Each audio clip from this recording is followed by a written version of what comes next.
los taiwaneses dicen, vamos a llevarle los juegos y a un menor precio del que lo hacen los estadounidenses, los europeos y los japoneses, porque somos muy buenos. Gracias, Taiwán, son los mejores.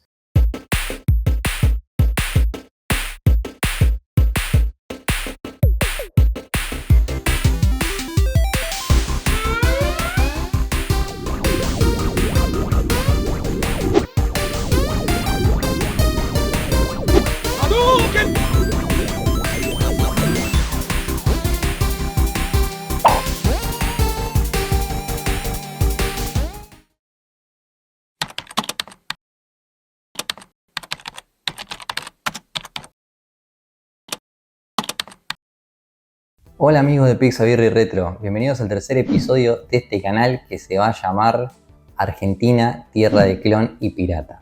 Parte 1, importantísimo porque de acá a un futuro puede que haya más entregas sobre este tema. En esta primera entrega sobre este tema de clon y pirata vamos a hablar de, obviamente, consolas clónicas, esas consolas, esos clones que han llegado a nuestras tierras y nos hicieron tan felices, y algunos nos hicieron conocer el mundo gamer. Si no fueran por ellas tal vez nunca, o lo habríamos conocido muy de grande o en menos profundidad, diría yo.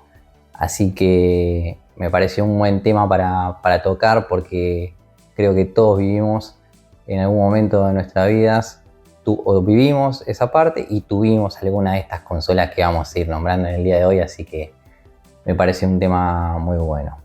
Pero primero quisiera empezar dándole un marco histórico. Yo no soy profesor de historia, estoy muy lejos de eso, pero me gustaría empezar dándole un marco histórico a todo esto de cómo se encuentran dos países, dos culturas, dos lugares del mundo muy distintos, cómo se unen en este gran tema de las consolas clónicas.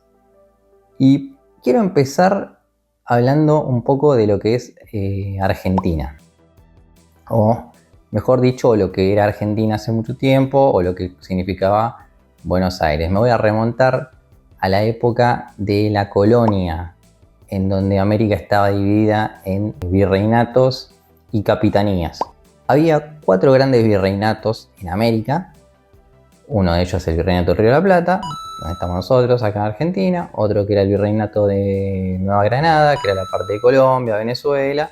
Estaba el Virreinato del Perú y Virreinato de Nueva España, que era la parte de Centroamérica y México. El Virreinato del Perú, con su puerto del Callao, allá en Lima, tenía cierta exclusividad con España para comerciar y para llevar y traer los bienes y productos. Es decir, los bienes que salían de América iban hacia ese puerto, y allí viajaban a España, y viceversa, los bienes y productos que venían de España iban a ese puerto y luego se repartían.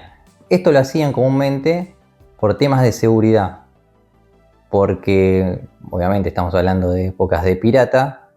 Muchos barcos, galeones, navíos españoles eran atacados por piratas en el medio del mar.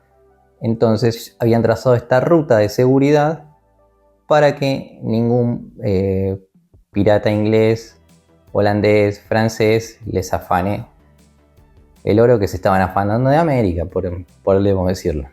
Lo que sucedía básicamente era que el producto se encarecía mucho cuando llegaba al Virreinato del Río de la Plata. ¿Por qué? Imaginemos que un producto sale de España, llega al Canal de Panamá. En ese momento el Canal de Panamá no era transitable, no era navegable. Tenía que desembarcar ahí, pasar por tierra, y del otro lado, cuando llegaba al Pacífico, de vuelta iba en un barco hacia el puerto del Callao, en Lima. De ahí iba bajando hasta el Virreinato del Perú.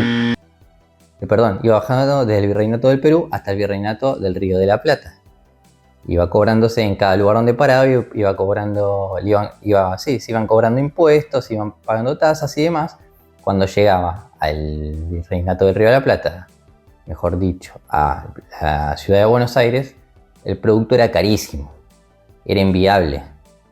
O sea, los porteños los estaban recagando y había una calentura terrible porque el producto en Perú tenía un costo y cuando llegaba al Virreinato del Río de la Plata tenía otro costo muchísimo más caro y era incomparable. Entonces, ¿qué pasó? Se desarrolló lo que es la industria del contrabando, que dio un gran crecimiento a la ciudad de Buenos Aires. ¿Qué pasaba? Los barcos, en vez de ir directo o hacer ese traslado hasta el canal de Panamá, bajarlo por tierra, subirlo de vuelta a un barco, llegar a Perú y que venga bajando del Perú hasta acá, los barcos venían directamente con contrabando y las cosas salían mucho más baratas.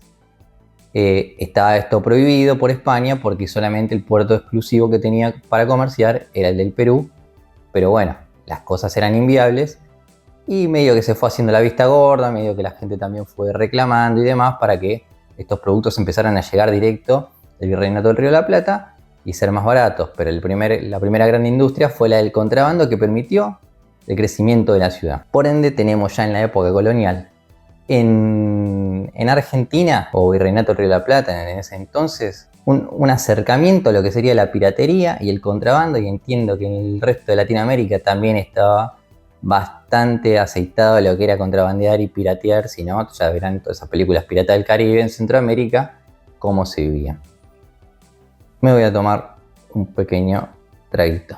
Van a perder todas las colonias si insisten con ese look de prendimiento de retina. Pero eso qué tiene que ver, hombre. Sean sobrios, como nosotros acá en el Río de la Plata. En el Río de la Plata moriremos de un exceso de sobriedad. Entre otros excesos, claro. Acá la gente no sobresalta por nada, pero por los colores menos. Todo entonamos en color mierda. Desde el río marrón de la Plata hasta nosotros, vestidos siempre de negros, grises, pardos, clásicos. Un celestito cuanti más. Y el que se atreva a otra extravagancia en el vestir será quemado en la plaza pública. Seremos una mierda, pero sobrios y elegantes como nadie. Y con esa sobriedad y elegancia proverbiales, los argentinos iremos solos por el mundo. Al carajo, pero solos. Toujours, nadie nos va a poder acompañar porque nunca nos van a entender. Siempre seremos un extraño país aparte, ¿se da cuenta? Perdóneme, pero esto no es un país, es una colonia. Y siempre seremos una colonia, gracias a Dios. Somos una colonia. Sí. Toma. Pero tenemos que ser un país independiente. ¡Muera el rey! Muera el rey como en París, adoré. Muera el rey, muera la reina. A la guillotina, a la guillotina. En Francia derrocaron al rey, pero siguen siendo franceses, hombre. ¿Qué van a ser, italianos? Están pedos de gallego. En cambio, aquí queréis dejar de ser español. Aquí nunca fuimos españoles. ¿Cómo que no? Tienes razón, yo nunca me sentí español. Francés puede ser, pero español nada que ver con mi categoría. ¿Qué? Eso es en lo que respecta al primer punto de contacto, que es el nuestro, que es la Argentina, Sudamérica, Latinoamérica. Era falta el otro punto de contacto que está bien lejos, en el lejano oriente, una islita muy chiquita al sudeste de China, llamada Taiwán. Me dirás, ¿por qué Taiwán? Bueno, te voy a contar la historia de Taiwán. Taiwán, como te dije, está situado ahí al sudeste de China. Es una isla que fue ocupada en varias ocasiones, tuvo asentamientos comerciales por europeos, hubo holandeses que tuvieron asentamientos comerciales, portugueses también, cuando estaban en busca de estas rutas del comercio. Y a partir de finales de 1600, fines del siglo XVII, esta isla es ocupada por China, está muy cerquita de China, es ocupado por los chinos.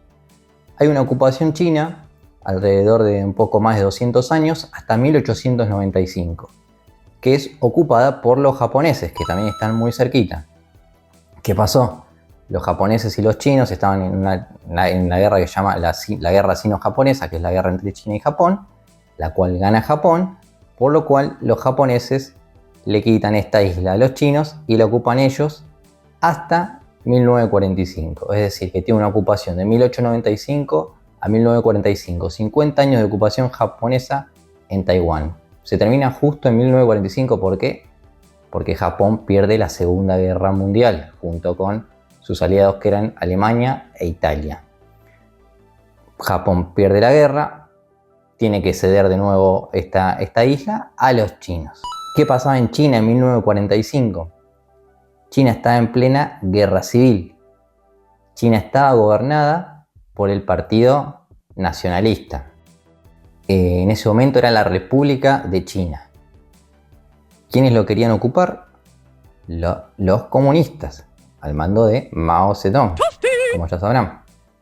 Esta guerra civil culmina en 1949 con la victoria de los comunistas y Chiang Kai-shek, creo que se llamaba el muchacho, que era el líder de los nacionalistas, huye hacia Taiwán junto con 2 millones de seguidores.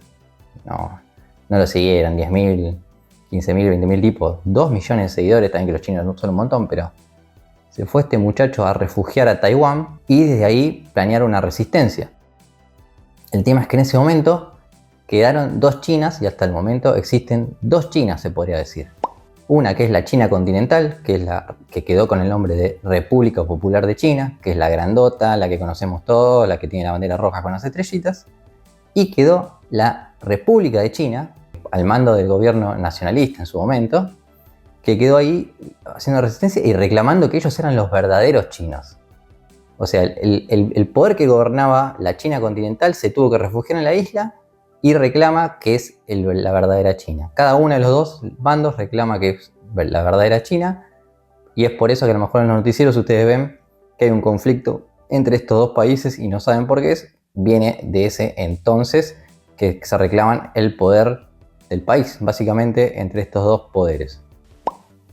El problema es que cuando sucede esto de que Taiwán es cedido nuevamente a China, como le dije, estaba la guerra civil y los nacionalistas huyen a Taiwán, esta guerra civil condujo todos los problemas que tenía en China continental hacia Taiwán. Taiwán, durante la ocupación japonesa, podemos decir que se había establecido o había mejorado o avanzado bastante en lo que era nivel social y económico. La sociedad taiwanesa ya estaba japoneizada, por decirlo de alguna forma, y tras de vuelta pasar a manos de China y agarrarlo justo en plena guerra civil, empieza a tener problemas de inflación, problemas de falta de productos, problemas de desocupación. Taiwán se volvió en un verdadero descontrol. Hubo una revuelta muy grande donde hubo más de 30.000 personas asesinadas por el Estado nacionalista. Lo que sucedió para cambiar las cosas fue que, bueno, al ser un Estado anticomunista, Estados Unidos durante los años 50 y 60 inyectó monetariamente, ¿no?, ayuda a Taiwán. Taiwán es uno de los países más favorecidos junto con Corea del Sur e Israel durante los 50 y 60 por Estados Unidos. Justamente en este caso de Taiwán, por ser anticomunista y bueno, tener ahí, ser como una base ahí al toque de China, ahí nomás. Mi Homero no es comunista. Podrá ser mentiroso, puerco, idiota, comunista, pero nunca una estrella de porno. ¿Qué permite esta inyección monetaria? Bueno, que baje la inflación, que vuelvan a haber productos, y esto está también acompañado por una serie de medidas económicas que impulsó en su momento el gobierno, que fue crear una propia industria. Al principio era una industria de sustitución de importaciones, es decir, que era crear una industria para abastecer la sociedad local, la sociedad taiwanesa. Para esto, bueno, obviamente se invirtió dinero y lo que se hizo fue arancelar lo que eran las importaciones, es decir, que las cosas que venían de afuera tenían que pagar mucha más guita. Entonces con esto se alentaba a que la gente produzca. Lo que terminó sucediendo fue que esta industria creció tanto que pasó de ser de sustitución de importaciones a ser una industria que pueda exportar sus propios productos. Ya no era solamente para la gente de Taiwán, sino que ahora Taiwán exportaba al mundo. Hacia los 70 y 80, Taiwán acompaña una serie también de medidas que son las de regulación del mercado y su apertura económica, y le saca impuestos a las exportaciones. Por lo tanto, como les dije, Taiwán empieza a exportar al mundo. ¿En qué se basa la industria taiwanesa? Al contrario de lo que es la industrialización japonesa, que era pensar, no sé, en grandes empresas, grandes fábricas, con muchísimos empleados, Toyota, Nintendo, ese tipo de empresas. Lo que piensan en Taiwán es desarrollar una industria pequeña industrias pequeñas e independientes, es decir, pequeños lugares independientes de uno del otro que estaban enfocados en lo que era la tecnología informática como complementos y elementos que tenían que ver la tecnología de esa época, en ese momento las primeras computadoras, lo cual terminó desembocando para fines de los 80, principios de los 90, en la realización de consolas y juegos clónicos. Y es ahí donde se unen estos dos puntos que yo les marqué: la Argentina, Sudamérica y Latinoamérica con Taiwán. Y ese es el motivo por el cual Taiwán termina desarrollando este tipo de consolas. Así que esta es más o menos la historia de Taiwán y Argentina y por qué se encuentran en un punto. Así que Taiwán y taiwaneses, les agradezco, porque sin ustedes no podríamos haber disfrutado de esos juegos tan hermosos que hicieron.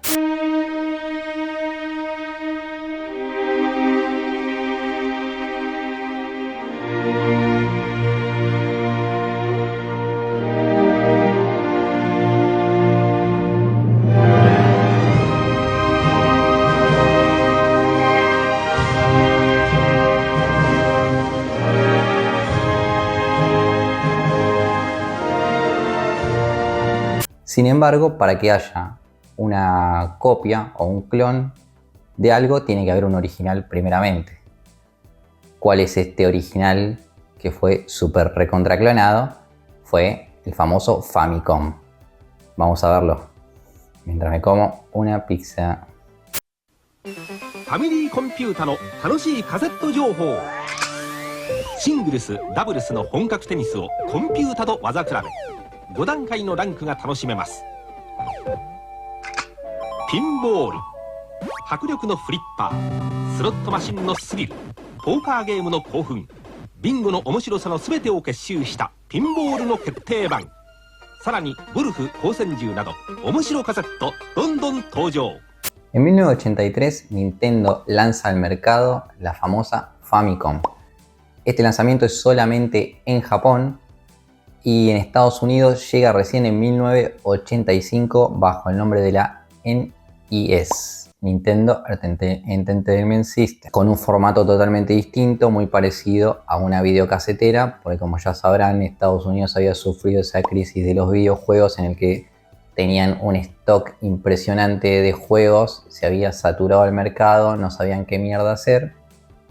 Le echaron la culpa a los juegos de T, de Atari, que después encontraron los cassettes en el medio del desierto, etcétera, etcétera, etcétera. Entonces la gente no quería, mejor dicho, la gente no, sino los vendedores, los minoristas, los mayoristas, nadie quería saber nada con el mercado de videojuegos de consola, porque no, esto ya hubo una crisis y nos tuvimos que meter los cartuchos en el ojete.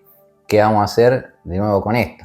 Entonces tuvieron que dar una vuelta de tuerca en el que la consola se pareciera más a una videocasetera u otro electrónico de la casa, y no le pusieron que era una consola de juegos, sino que le pusieron que era un sistema de entretenimiento. Por eso Nintendo Entertainment System, NES o NES, como me gusta decirle a mí. Por ende, en Japón tenemos en 1983 la Famicom, Family Computer, en Estados Unidos la NES en 1985, y en Europa sale en el 86-87 más o menos el lanzamiento de esta. También tuvo su lanzamiento oficial ya por Australia y Oceanía también. En Europa hablo de Europa occidental, no Europa del Este, con la cual también estaba casi olvidada. En estos lados tuvo su lanzamiento oficial estas consolas. Pero, ¿y con el resto del mundo qué pasa? ¿Qué pasa con Latinoamérica, por ejemplo, o Europa del Este, que no tiene estos lanzamientos oficiales? Ahí entran en juego nuestros queridos taiwaneses. Los taiwaneses dicen, che, hay mucha gente que, pobre gente, no va a poder jugar nunca un juego de 8 bits porque no se lanzan oficialmente en sus países estas consolas. Tenemos que hacer algo por ellos, tenemos que ayudar a esta gente. Los taiwaneses dicen, vamos a llevarle los juegos y a un menor precio del que lo hacen los estadounidenses, los europeos y los japoneses, porque somos muy buenos. Gracias Taiwán, son los mejores. Ahí nace todo lo que le dije, el background que les di antes de la historia de Taiwán con su industria, esa industria fue llamado el milagro taiwanés, y lo que hace básicamente es plagar de consolas clónicas Latinoamérica, parte de India, Europa del Este y demás. En lo que refiere a lo que es 8 bits como dijimos, la Famicom. Las que llegan a nuestro continente pasan a llamarse Family Game. ¿Quién no tuvo un Family Game en su casa? ¿Quién no tuvo un Family Game en su casa, chicos? Por el amor de Dios. ¿Quién no disfrutó de un cassette, por lo menos en algún momento de su vida? Es algo que creo que ningún niño que haya transcurrido los 90 no haya tenido, por más bajos recursos que tenga. Alguien se lo habrá prestado o alguien habrá ido a alguna casa de un amigo que lo tenía. Era tan común como como un autito, como un soldadito, etc. Y aparte eran muy económicas. Y la realidad es que la gran mayoría de estas Family Game llegaron de Taiwán. Si bien puede que había otras que venían a lo mejor nacionales o no. Por eso yo me animo a decirle a cualquier gamer de esa época que su family era taiwanés. Por ejemplo, el Family Beat Game y la Video Racer eran distribuidas por Beat Argentina, pero que venían de Beat Corporation de Taiwán. Por ejemplo, vos, Froggy, que tenías ahí la ranita en la carcasa, estabas distribuido por BTE Electronics, pero eras taiwanés, vos también eras taiwanés, monstruo. NTDEC Family Game, vos eras distribuido por NTDEC Argentina, pero tu empresa estaba allá en Taiwán, era NTDEC Taiwán, así que vos también sos taiwanés, monstruo. Rusty en Argentina o Pegasus en Polonia, vos eras el modelo IQ502 de Microgenius, que era de Taiwán, así que vos también sos taiwanés. Edu Family Game, vos eras de Video Games Edu, supuestamente Industria Nacional, así que vos no, monstruo, a vos no. Dynacon Junior, vos supuestamente también sos argentino, así que a vos tampoco, monstruo, a vos tampoco te puedo decir nada. Family Game Activision, parece que vos también sos argentino, así que tampoco te puedo decir nada. Electrolab sí, vos también sos taiwanés, monstruo. A vos también se te va a caer. Supuestamente Electrolab era el 95% en un momento de todo el mercado nacional. Lo acaparaba Electrolab. Te distribuían de NTDEC también. NTDEC Corporation estaba en Taiwán. Así que vos también, monstruos. Vos también sos taiwanés. A todos yo le puedo mirar a la cara a un hincha y decirle, ¿de qué club sos vos? De Unión, a vos te hizo un gol. ¿Vos de qué sos? De Colón, a vos te hizo un gol. ¿Vos de qué sos? De Talleres, a vos también. ¿Vos de qué sos? Belgrano, a vos también. Instituto, también. Ahora vamos para Rosario. Rosario sí, Unión también. Ahora vamos para los grandes de acá. Huracán San Lorenzo, a los dos. A Boca de River, a los dos. A Racing Independiente, a los dos. A vos de Argentino Junior, a vos no, Moto. A vos no te hice ninguno. A vos de Estudiante, a vos no. A vos de Gimnasia, sí. A todos después. No puede haber consola trucha sin un juego trucho, porque si no, ¿a qué vas a jugar? Y si no, vas a comprar un juego original que te parte en la cabeza si te compraste un juego bastante, una consola media floja de papeles. Y ahí entran también esos grandes juegos con esas etiquetas que a lo mejor nada tenían que ver con lo que había dentro. Por ejemplo, yo te voy a mostrar acá. Tengo dos cassettes. No sé si se va a ver. Este, por ejemplo, dice 119 en 1. Son, creo que, el otro día los conté, creo que eran una cosa así como 10 juegos con 15 niveles repetidos más o menos cada uno. Una truchada. Tenía juegos buenos porque este tiene el Manhattan Project, por ejemplo. Tiene el Dig and Dug, el Milk and Nuts, el Ice Climber, el Galaxian, el Adventure, el Islanders. Tiene esto, los típicos juegos que traen estos. Pero 10 juegos repetidos 80 veces, como solía pasar siempre, ¿no? Una mentira, 119. 119 repetidos. Pero bueno, que no le vamos a caballo regalado, no le vamos a mirar los dientes. ¿Qué crees? O esto, por ejemplo, que pasaba mucho. Robocop 3. Este juego es el Soul Brain, que es un juegazo, para mí es el mejor de la consola o compite para estar en el número 1, en el puesto número de la consola. Pero no era Robocop 3. Y esto ha pasado con todos. Nos hemos encontrado con cada chasco en los juegos impresionantes. Yo me he comprado un juego, el juego de Pokémon Silver. Lo voy a dejar por acá. Yo me he comprado el juego de Pokémon Silver para Family. Y obviamente no era Pokémon Silver, era un un hack de un payasito, no me acuerdo cuál era el original, pero era un terrible hack, cualquier cosa. También tuve un Mortal Kombat para Family que decía Mortal Kombat 4 Ultimate, no sé cuánto, había 40 personajes, eran 5 personajes repetidos 7, 8 veces.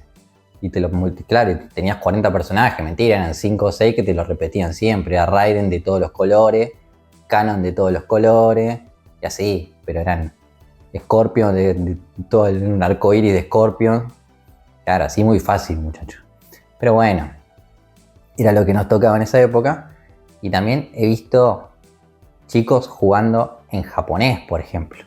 Caballero del Zodíaco en japonés. El de Supercampeones en japonés. Niño de 6, 7 años pasando un juego en japonés. ¿Me puedes explicar cómo carajo lo hacían? No lo sé, pero la gente lo hacía, recordaba no kanji, los katakana, no me acuerdo cómo mierda se llamaba. Los recordaban los ideogramas, recordaban los símbolos. Y sabían, che, esto significa patear, che, esto significa saltar, che, esto significa trabar. Y así pasaba en el juego. Unos verdaderos cracks, unos genios. No hay niño argentino que conozca un manual oficial. Diría Toretto, esos niños argentinos nunca han visto un manual oficial de juego. Esos niños sudamericanos nunca han visto un manual oficial de un juego. Pero ese monstruo jamás ha visto unas luces traseras. ¿Quién carajo vio un manual de un juego? Por eso los chicos compraban revistas o se pasaban los papelitos con la Fatality y todo eso, si nadie tenía un manual. Tenían que comprar las revistas para saber cómo se hacían, para saber cómo hacer un truco. ¿Quién garcha tenía un manual oficial? ¿Quién garcha tenía un juego oficial para tener un manual oficial? Nadie. Era hermoso. Pero bueno, era el romanticismo puro de esa época. Y si hablamos de 8 bits, tenemos que hablar obviamente de 16 bits. Así que vamos primero a recordar su consola original, que sería la Sega Mega Drive en Japón, Sega Genesis en Estados Unidos. Vamos a verla mientras me termino de comer un pedazo de pizza. Planet Earth, a scientist creates the ultimate machine. At last! A machine that will give him the power to journey into the Mega World. With thousands of colors, 16-bit graphic technology, and 10-channel mega stereo sound. The most advanced video game system in the universe. Yes! Mega Drive from Sega. Sega Mega Drive es lanzada en Japón en 1988 y como Sega Genesis en Estados Unidos y en Europa en 1990. ¿Qué sucede? Corre la misma suerte que el Family Game, con sus clones, o mejor dicho, con el del Famicom con sus clones. En Sudamérica, por ejemplo, solamente es distribuida oficialmente por Tectoy Brasil, que la distribuía como Sega Mega Drive, no como Genesis. Tectoy Brasil la distribuía como Mega Drive. Es decir, que en Argentina, para tener una Sega original, tenía que ser Mega Drive, o salvo que haya un distribuidor que lo haya traído no oficialmente, o lo haya traído de afuera, etcétera, no oficialmente, y sea Genesis. Si no ocurrió ninguna de estas cosas, si vos en tu casa tenías una Genesis y no tuviste la suerte a lo mejor, o nunca te enteraste que el corredor no era un distribuidor que lo trajo no oficialmente y demás, pero que le hizo traer de afuera, etcétera, te aviso que tu consola era un clon, era un pirata, era trucha. Nunca más me separé de você.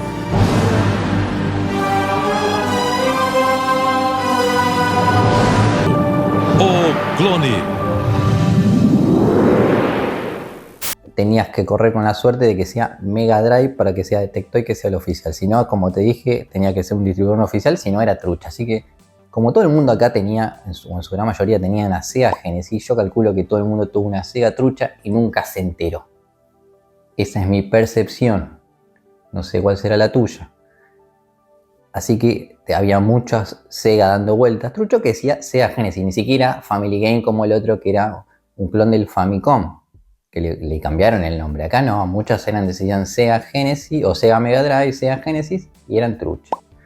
Pero sí hubo un par de clones que quiero destacar, sobre todo por su operatividad y utilidad también, por su compromiso con el pueblo argentino, además, pero sobre todo por los nombres que tenían, que eran espectaculares para mí.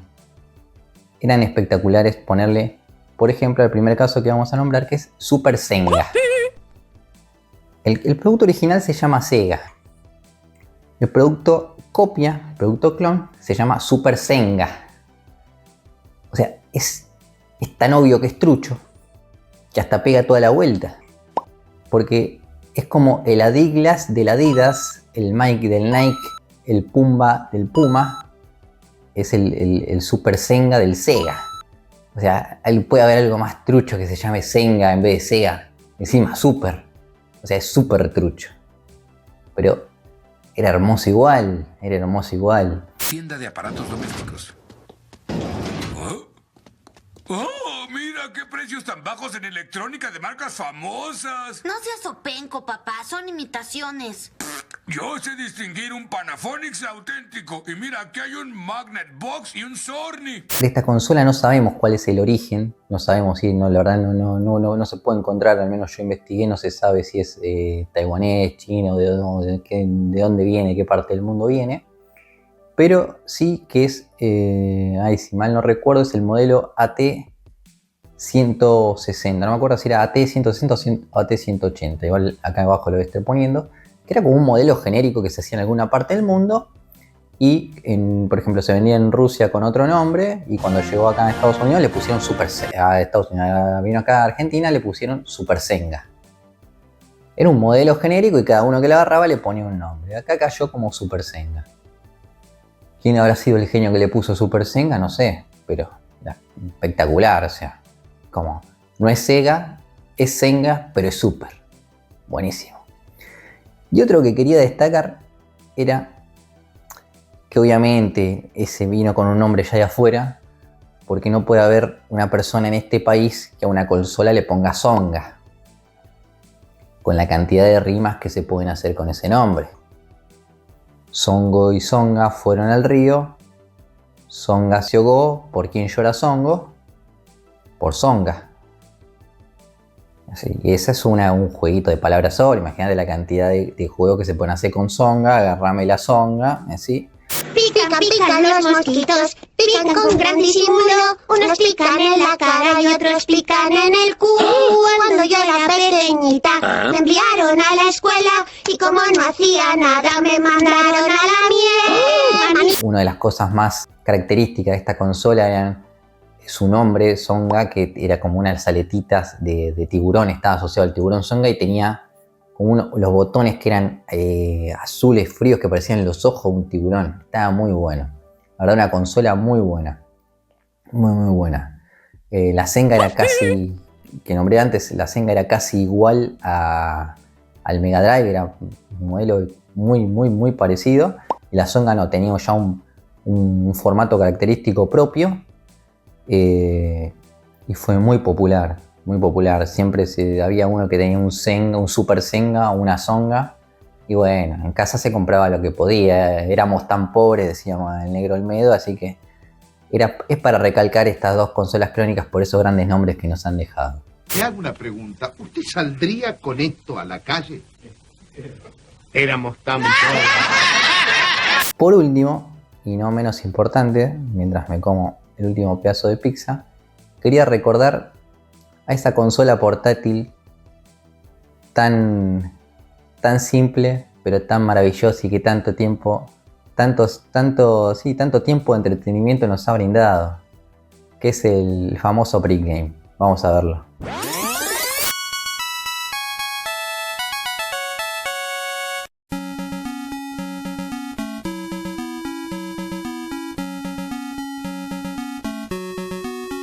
El Brick Game era esa consola portátil tercermundista. Era el Game Boy de los pobres. Se compraba en esos todo por 2 pesos, en cualquier bazar de barrio. Por 5 pesos tu vieja te la compraba así, mirá, el nene está contento con su consola. Y tu vieja pensó que se había comprado un Nintendo y te había comprado andás a ver quién lo había hecho en China, un tipo que había laburado 25 horas al día y había cobrado 50 centavos. Y bueno, uno era feliz con tan poco y uno creía que eso era una consola de avanzada y era lo más berreta que había, es un ladrillazo así, un plástico más berreta que ese no había, pero cuántas horas de diversión nos ha dado ese brick, mi hermano. Lo que sí era que era una gran mentira el tema de los juegos que contenía, al igual que los cassettes de Family, estaban basados en la misma mentira. Era 9 juegos en uno, 99 juegos en uno, 999 juegos en uno, 9.999 juegos en uno, 99.999 juegos en uno, 999.999 juegos en uno, 9.999.999 juegos en uno, 99.999.999 juegos en uno, 999.999.999 juegos en uno, y eran 4 o 5 juegos de mierda, siempre repetidos. Era el de los autitos, la carrerita, la viborita, el Tetris, el Frogger habrá tenido alguno, el Breakout habrán tenido otros, y ahí se terminaba todo, hermano. 5 juegos repetidos, pero acá sí, grave, alevoso. ¿Cómo vas a tener repetido 999.000 veces un juego? Sos un hijo de remil puta. Me estás matando, hermano, no me mientas. Ya sé que es barato, ya sé que salió 5 pesos, ya sé que lo compré a la vuelta de mi casa. Pero tampoco me mientas así en la cara. Tampoco me mientas así en la cara. Yo sé que estoy desesperado por jugar, pero tampoco tanto. Pero bueno, esas eran las cosas lindas que tenía la infancia ya noventera. Así que con esto nos vamos despidiendo, vamos terminando en el día de hoy. Como siempre te digo, este canal es gratis para todos los que quieran verlo, no hay contenido audiovisual especial para alguien. Esto va a ser siempre contenido audiovisual, va a ser disponible para todo el mundo de forma gratuita, así que si podés colaborar te lo agradecería, sobre todo porque al tener cosas de video de YouTube y demás, este video, casi todos los videos tienen copyright por las cosas que utilizo y subo, así que si en algún momento llega a monetizar, no voy a monetizar nada tampoco porque todo tiene copyright, así que tu forma de colaborar sería la que vos quieras. Yo dejo acá abajo los links. Dale, es muy importante también que le des me gusta y le des compartir para que el canal se pueda promocionar, se pueda difundir y pueda llegar a mucha más gente de la cultura retro, o aquellos que quieran entrar a este mundo, o aquellos que quieran ver un pelotudo hablando como yo, comiendo una pizza mientras tomo una cerveza. Así que bueno, te agradezco que estés ahí, te espero en el próximo capítulo. Y como decía Lionel Campoy, si el programa de hoy te gustó, el próximo te va a encantar. Nos vemos, hermano. Hasta la próxima. Sigo comiendo la pizza.